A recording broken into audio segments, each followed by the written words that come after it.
This show is not intended for the treatment or prevention of disease, nor as a substitute for medical treatment, nor as an alternative to medical advice. No part herein, nor any statement, act, nor omission made by Cormac Mannion or Amplitude LLC or its agents or affiliates are to be construed as treatment of any medical condition, medical advice, nor to delay necessary medical treatment. Scientific evidence is discussed for informational purposes only. No patient-doctor relationship is formed. What's up, brothers? Type-IIx here. This is the 11th episode of Gear Growth and Gains, brought to you by MesoRx, the leading platform for open and unfiltered discussion on enhanced bodybuilding. Members freely share experiences, hold sources accountable, and ensure transparency. No censorship, just real reviews. Visit MesoRx at www.thinksteroids.com.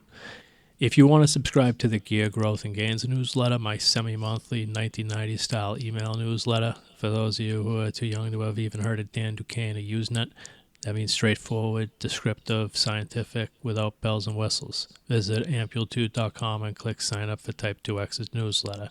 And don't forget to check out at Gear Growth Gains, one word, on Telegram. All right, let's get into it. Sup, brothers? First, my fourth symposium. I will simulcast my next symposium to both Discord and Telegram. This symposium will be my fourth for the world of enhanced bodybuilding. If anything, a small name in the game, but these symposiums will be remembered, I'm sure of it. You know, even in this brave new world of AI, where everybody thinks they can do the same shit. The topic that I'll discuss will be exogenous GH or RHGH versus GH secretagogues, when, why, and how. This topic will touch on female use, and there'll be worked examples for men and women who are listening. A symposium is basically a live online lecture and workshop with Q&A afterwards, where I share my PowerPoint slides on my screen of viewers at home. And my last three symposiums were about unique per AAS effects, clenbuterol, and principles of cycle design using AAS and growth factors in that order. You can find past show notes and audio in my Dropbox on my Discord. I'll include more information about this in my forthcoming March newsletter that you can sign up for at amplitude.com. I do so quickly, though, if you want a symposium info. Since the newsletter is going to be finished shortly, I'm almost done with it. For back issues of old newsletters, these two can be found on my Discord at discord.gg/gear-growth-gains. All right, so let's talk about episode 12 next week. Next week's going to be a great show. It's going to be a special one because I'll have Kane, a decade-long veteran from MesoRx, on to discuss homebrew and steroids and peptides. And we're going to get into it, the risks, the equipment, the benefits, and how to avoid being low-hanging fruit for a lucky detective. Everything. All right, brothers, let's get into it. So first section that we will discuss will be sleeping medications like melatonin, others, and the effects that they have on bodybuilding. So first, magnesium is best absorbed as glycinate or diglycinate. Oxide is very common in supplements and very poorly absorbed, causes gastrointestinal distress. Amazon carries Natural Vitality's Calm Sleep Magnesium supplement that contains magnesium as glycinate and carbonate, delivering 220 milligrams and 2 teaspoons of good tasting powder. It actually tastes pretty good. And it's also sold as gummies as well. I will mention that magnesium is a mild laxative, and when you take this rapidly absorbed, highly bioavailable stuff like glycinate and diglycinate, rather than giving you bloating and stomach cramping like the cheap oxide form, you might have to take a shit. Magnesium is considered a small molecule drug, with investigations underway into its potential to treat cervical cancer, pain, drug-induced hepatitis, stomatitis, and sickle cell anemia. The data on magnesium's effects on sleep are contradictory in clinical trials, typified by poorly defined endpoints for this outcome before trial, meaning that they're rarely directed at anything that involves sleep. A search of the Open Targets platform for worldwide clinical trials using magnesium as the treatment returned 2,035 open trials, but not one that is aimed at its efficacy to improve sleep quality, nor is a mechanism of action for its effect on sleep known or defined. Those that have hinted at an association between either sleep-promoting or anxiety-calming effects of magnesium are typified by the use of different formulations and doses, among which many would not be expected to yield biologically significant blood levels of magnesium, even if in a state of deficiency. Magnesium deficiency among U.S. adults is upwards of about 60%, though, and it's associated with elevated C-reactive protein, CRP, indicating high levels of systemic inflammation. The RDA is about 300 milligrams per day of bioavailable absorbed magnesium. That's best accomplished from dietary sources like green plants and seeds.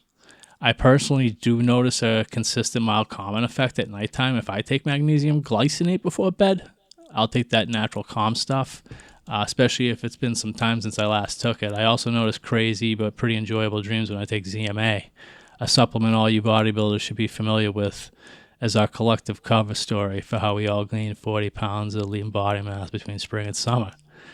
ZMA is zinc, magnesium, and vitamin B6, basically. I think it's the B6 that gives you the craziest dreams, but the zinc and magnesium definitely contribute too. Even beyond the potential for enhanced recovery from hard training by enhanced sleep and the moderating influence it has on C-reactive protein, magnesium, unlike the rest of the list of sleep meds here that we're going to go over, is essential for bodybuilders who are more often than not deficient because it's necessary for muscle function, i.e. strength. It acts as a natural calcium blocker, meaning it helps regulate the concentration of calcium ions in muscle cells. Calcium is crucial for muscle contraction. If you see like Ca2+, it's a calcium ion. It's involved in muscle contraction. When a muscle is stimulated, calcium ions flow into the muscle cells, leading to contraction. Magnesium helps to calm the muscle and promote relaxation after contraction by facilitating the removal of calcium. Magnesium is a cofactor in ATP synthesis that fuels muscle contraction by the slide and filament theory, along with calcium. It helps regulate neurotransmitter release and maintains the stability of neural and muscular activities, thereby influencing muscle contraction. So adequate magnesium levels really help prevent muscle cramps and spasms. Low levels of magnesium can lead to increased excitability of muscle and nerve cells, resulting in cramping. Magnesium and calcium actually have a reciprocal relationship regarding muscle function. So calcium is critical for muscle contraction. When a muscle cell is activated, calcium is released from the sarcoplasmic reticulum, binds to troponin, allowing actin and myosin, those globular heads, to interact and contract the muscle. That's slide and filament theory. Magnesium helps regulate calcium levels by competing with it for binding sites within muscle. So if magnesium levels are too low, calcium may remain in the cytosol for longer than necessary, leading to prolonged contraction. And basically, this is how you get cramping. So basically, while calcium is necessary for muscle contraction, magnesium is crucial for muscle relaxation and overall balance. An optimal ratio of the two is really what you need. Whatever that means, nobody really knows where that is, but it's a theoretical concept. You do need both. If you have an imbalance, that's basically theoretically what causes cramping for the most part. All right, so magnesium is, if anything, the very mildest drug on the list, and indeed of substantial benefit to bodybuilders. So now let's move on to melatonin. So melatonin is a hormone secreted by the pineal gland that promotes sleep. Recommended doses range from 300 micrograms to 3 milligrams, though some set it as high as 500 micrograms to 5 milligrams. This means that doses you buy at CVS and most pharmacies just start way too high and can give you uncomfortably lucid dreams and leave you in a zombified state the next day. In fact, lower doses work better. Dollar stores, places like that, sell handy lower doses, like usually 300 micrograms per tablet. These are what I recommend since they're convenient, cheap, and effective. Melatonin has a lot of effects. It's anti-inflammatory. It can have a knock-on effect, increasing GH and GH-relin, the hunger hormone. That is an endogenous GH secretagogue and is at the root of why GH secretagogues like, ipamorelin, ibutamorin, can make you instantly ravenous. It's actually more potent at healing stomach ulcers and heartburn. Melatonin is by increasing gastrin and strengthening the lower esophageal sphincter than it is at enhancing sleep quality, though. Melatonin has broad and diverse effects since it's a hormone, but I've seen some individuals promote absurd doses, which, well, basically harmless since you'll be fine, in a day or two. It's just unwise. NyQuil contains duoxylamine as succinate. Now we're starting to get into more potent sleep meds. Duoxylamine succinate is a moderately powerful hypnotic. NyQuil is an H1 histamine receptor antagonist that's only mildly anticholinergic. In this way, it's similar to ZQuil or Benadryl. That is also Dramamine, the chemical diphenhydramine. These are all the identical drug, just marketed to treat insomnia, allergies, and motion sickness, respectively. H1R antagonism is associated with anticholinergic effects, meaning that antihistamine medications that block the H1 receptor inhibit the effects of acetylcholine. So acetylcholine is a neurotransmitter that plays a vital role in the central and peripheral nervous system, influencing a variety of cognitive and physical functions. Acetylcholine is important for mental acuity, and it's crucial for processes like attention, learning, and memory. It's involved in the modulation of synaptic plasticity, essential for forming new memories, facilitates communication between neurons. That's why it's so important. Vital for efficient mental processing, basically. Increased acetylcholine activity is associated with improved alertness, concentration.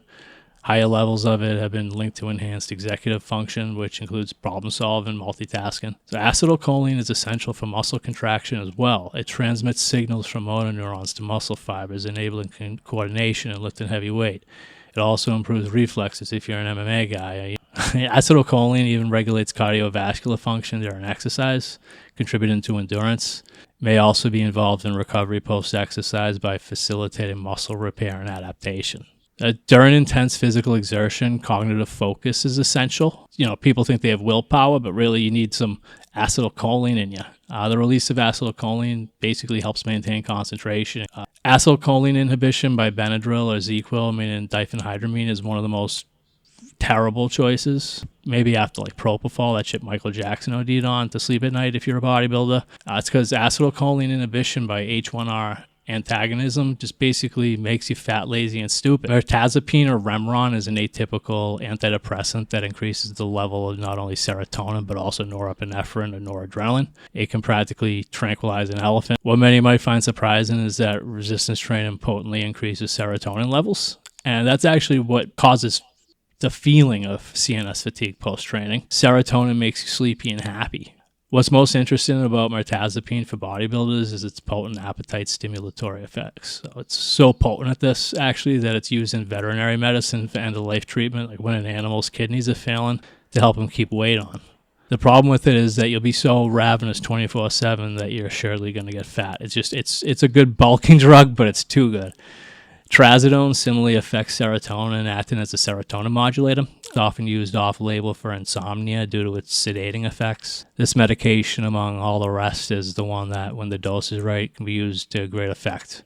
If the dose is too high, you'll be groggy the next morning, though. But it's a relatively clean drug with a perfect half-life of 5 to 9 hours, since it doesn't so effectively promote sleep in a way that its mild side effects, like dry mouth, do not outweigh. This drug can be a good choice for those who dial in their dose of trazodone, since it will not substantially impact training and nutrition. I think it's probably the best choice on here besides magnesium. Finally, in this episode's pre-release, I said that we would discuss Ambien or Zolpidem, but I might as well then just discuss all the so-called Z drugs. That's Zaleplon, Zolpidem, and Zolpiclone. These are Sonata, Ambien, and Zimovane, respectively. The Z drugs differ basically from one another by their durations of action and half-life and potency. Among the sleep medications discussed here today, these are the ones with the greatest potential for severe side effects, including physical dependence and withdrawal. And in fact, when compared in trials head-to-head versus benzodiazepines, these two did not differ from one another with respect to clinical significance of side effects, including addiction. That is to say, the Z drugs are practically identical to benzos. Both classes of drug, the benzos and the Z drug, are agonists of the GABA receptor complex, enhancing GABA-mediated neuronal inhibition. The GABA, or gamma-aminobutyric acid system, is similarly involved in alcohol sedating effects and anxiolytic effects. The GABA system, is the primary inhibitory neurotransmitter system in the CNS, tamping down excitation in the brain and spinal cord. By binding to GABA receptors on neurons. It promotes influx of chloride ions, causing more negative polarity and suppressing neuronal firing rate. So this basically reminds me that the progestins, allopregnanolone, P4, and pregnenolone, are also GABAergic agents. That's really why male users who defend their use of these things all the time and say they feel great on them. Well, yeah, they feel great because it's a GABAergic agent. It's almost seductive, really. It's like they're female hormones, but they're addictive and rewarding. Like P4 is a positive allosteric modulator of GABA-A receptors, just like alcohol is. Anyway, the Z drugs were developed a bit like SOMs vis-a-vis EAS, actually, and androgenic side effects to potentially overcome the disadvantages of next-day sedation, dependence, and withdrawal of the benzos. Fortunately, since it's activation of the GABA system itself that's responsible for these effects rather than the chemical structure that achieves it per se, they end up basically being just as addictive as benzos. So where the differences exist relate mostly to half-life between these Z drugs. So Sonata Zaleplon has an elimination half-life of only an hour. Sounds good on paper because it's out of your system quick, you won't be groggy, but since it's so short, it hits the bloodstream rapidly and it can be potently addictive as a result. This is the same reason that smoke and a vape and nicotine is so much more addictive than nicotine lozenges. So, not advised for fat loss by me, by the way. You'll note any so-called expert who recommends that, nicotine for fat loss refuses to do it themselves. Something what's good on paper, sometimes what's good on paper doesn't pan out real well. As a result, its prescription is to be limited to no more than 2 weeks for severe bouts of insomnia. And Ambien, Zolpidem, has an elimination half-life of 2.5 hours. It, too, is pretty restricted. It's licensed for short-term treatment of insomnia in cases of debilitating distress. The clinical guidelines for that are a maximum of 4 weeks, including tapering off when necessary, due to debilitating withdrawals that might ensue without. And Zopiclone or Zimavane has an elimination half-life of 3.5 to 6.5 hours. That has a broader array of circumstances under which it is indicated for. Still, long-term continuous use is not recommended, and a single period of treatment should not exceed 4 weeks, including any tapering off. So the Z drugs pose a risk to bodybuilders if they get hooked. Besides being groggy still the next day, which is a fairly minor problem that generally beats sleep deprivation for strength and coordination, debilitating withdrawals that you can die from like alcohol, but much more easily become addicted to like these drugs. That puts these all the way at the end of the continuum of drugs to use for periods of sleeplessness if you're a bodybuilder. You want to avoid the Z drugs if you're able. Hey guys, I don't know what you're doing for your blood work, but if you're using anyone besides Physique, you're lighting money on fire and probably not getting the right biomarkers to boot. This is especially true if LabCorp's within driving distance to you because they're literally 1/3 the price of the competition. Use coupon code Type-IIx, that's TYPE-IIX. It's not case sensitive. You'll save 10%. If all you have nearby is Quest, they're still the best option because while there's like one cheaper company, they don't offer as many biomarkers and they end up not being worth it. So sign up for the Research Labs Insider at fitomix.org. That's FITOMICS.org for by far the best lab work options available in the U.S., except for New York, New Jersey, and Rhode Island, where self-requisition and blood work isn't legal, at least not yet. If you're confused at all, the best thing to do is visit my site at ampule2.com, click sign up for Type-IIx's newsletter, sign up, and when I send out my occasional, valuable, never spam newsletter, I include the steps to sign up and use Fitomix. Listen up, all you enhanced fucks. The MesoRx forum at thinksteroids.com is your go-to source for everything enhanced. We're not just another board, we're the most trusted harm reduction community in the game. You should be looking only at unfiltered reviews where members don't bullshit. At Meso, they definitely tell it like it is. Don't waste time with shills. Visit thinksteroids.com/community and stop posting now.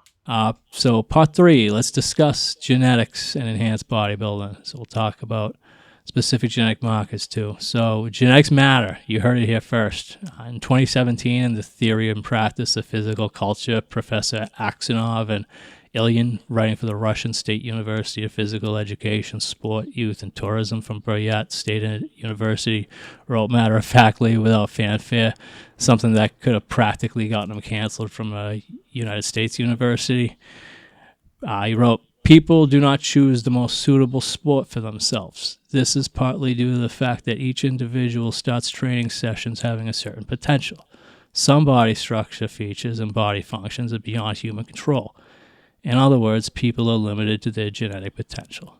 The ratio of types 1 and 2 muscle fibers limits the possibility of hypertrophy and determines the rate of speed and endurance. Sex determines the functioning of the endocrine system, imposing an additional framework on the hypertrophy and therefore on strength increase. Age limits muscle mass and speed of nervous processes, which generally limits not only the magnitude of the built-up efforts, but also the speed of movements. The coach is unable to create a program for an athlete to move beyond genetically predetermined boundaries of his or her capabilities. However, the study of athletes' genetic capabilities in certain sports, like bodybuilding, can make it possible to consider individual genetic capabilities and significantly improve fitness indices." So Axonov and Ilian went on to describe their process of designing the macrostructure of the training processes for weightlifters on the basis of 3 gene polymorphisms. These were ACE, which is also RS46469994, ACTN3, which is also RS1815739, and PPARGC1A, which is also RS8192678. Strong associations between the training volumes necessary to elicit adaptations to get stronger, or increases to the weights lifted and certain polymorphisms were clear. So using their method, they could group these lifters into fast versus slow trained phenotypes. So those who are slow trained require more volume, and those who are fast less. With this, talent selection became seamless. All this back in 2017, Russians were able to individualize the training program based on just a few key polymorphisms. Specifically, they found that ACE-DD monozygosity made one fast train needing only 4.6% the annual training volume versus someone with the ACE2 genotype. That's pretty advantageous. Because of the reciprocal relationship between volume and intensity, it means specificity for heavy load training, like weightlifting, as well, since one can train with heavier loads with less volume and less frequency. It means more recovery, too, because you don't need to practically overreach, since frequency and volume can both be reduced. They found that the ACTN3 gene was modestly explanatory of differences in trainability as well. Those excess homozygous required 3-fold greater training volumes than those heterozygous or RR homozygous, who are practically indistinguishable from one another in trainability. So those with the PPARGC1A SS genotype were proved to maintain a high level of sports achievements with small amounts of training in the meso and macro structure of the training process. Summed up, just these 3 single nucleotide polymorphisms explained and predicted 14.66% of a lifter's potential. 15% between competitors is fucking astronomical, dude. That's comparable to the difference between you, average listener to this show, and a competitive super heavyweight category NPC. You know, even if you're like 90 kg, just in terms of lean muscle, holding contest level leanness. Also, with this genetic endowment with all 3 of these genes to your advantage, say you had all 3, your genetic set point when competing against someone without gives a lifelong considerable advantage in another way too. It means that with just a tiny fraction of the work, not just the capacity, but the work. Remember that a guy with ACE-DD monozygosity needs only 4.6% the training volume. Just think lifelong reps and sets done versus type 2 monozygous counterpart. He not only gets to where a hard-working Joe Smo is quicker, but he continues at a rapid clip, seemingly without limit. When I talk about genetic capacity for bodybuilding, what you might call basic talent, I view it as a sort of vector quantity that is both magnitude and speed. So those who are endowed with great bodybuilding capacity have both a larger reserve to fill than the average or sub-average person, that is magnitude, and a more rapid rate of progress, that is speed. And those relate simply to the training aspect. Then you've got variations in the AR gene, where shorter CAG repeats give greater androgen sensitivity. The GHR gene that encodes the growth hormone receptor that determines GH response to the increased IGF-1 by GH, also under genetic control. Some guys, surprisingly high number, are at least relatively GH hyporesponsive, and GH hyperresponders with D3 homozygosity get huge increases from 2IU. And they're as frequent, people with GH hyper response because of the GHR gene, D3 GHR they call it, there's like 50% in certain populations that are hyper responders. They even naturally produce low levels of GH as an adaptation so they don't die early. If you want more in-depth material about this topic, I'll give you a link to my article titled What is the Meaning of Genetics for Bodybuilding? I'll include that in the show notes for you guys. All right, so let's talk about section number 4, the Carterin, GW501516, and cancer, other risks overblown. So Carterin is a PPAR delta agonist. The PPAR is the peroxisome proliferated activated receptor, which is a group of nuclear receptors, and so therefore they affect gene transcription. PPAR alpha controls lipid metabolism. PPAR delta, which looks like a little low with the tail on its head, controls glucose metabolism and muscle oxidative capacity. And PPAR gamma, a small Y and V humping, controls the formation of new fat cells, fatty acid uptake and storage, and so therefore insulin sensitivity. So broadly, activation of these receptors leads to an anti-atherosclerotic and anti-inflammatory state.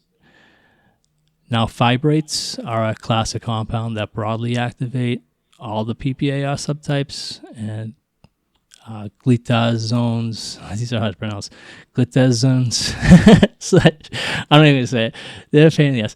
Yeah, there's drugs like fibrates, glitazonides and diazolonides and shit.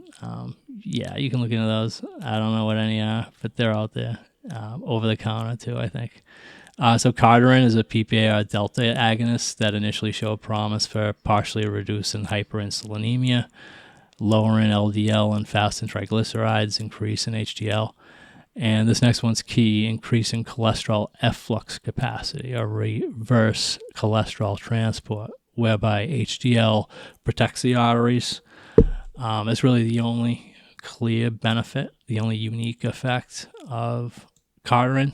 It's purported so far at least to be the domain of PPAR delta.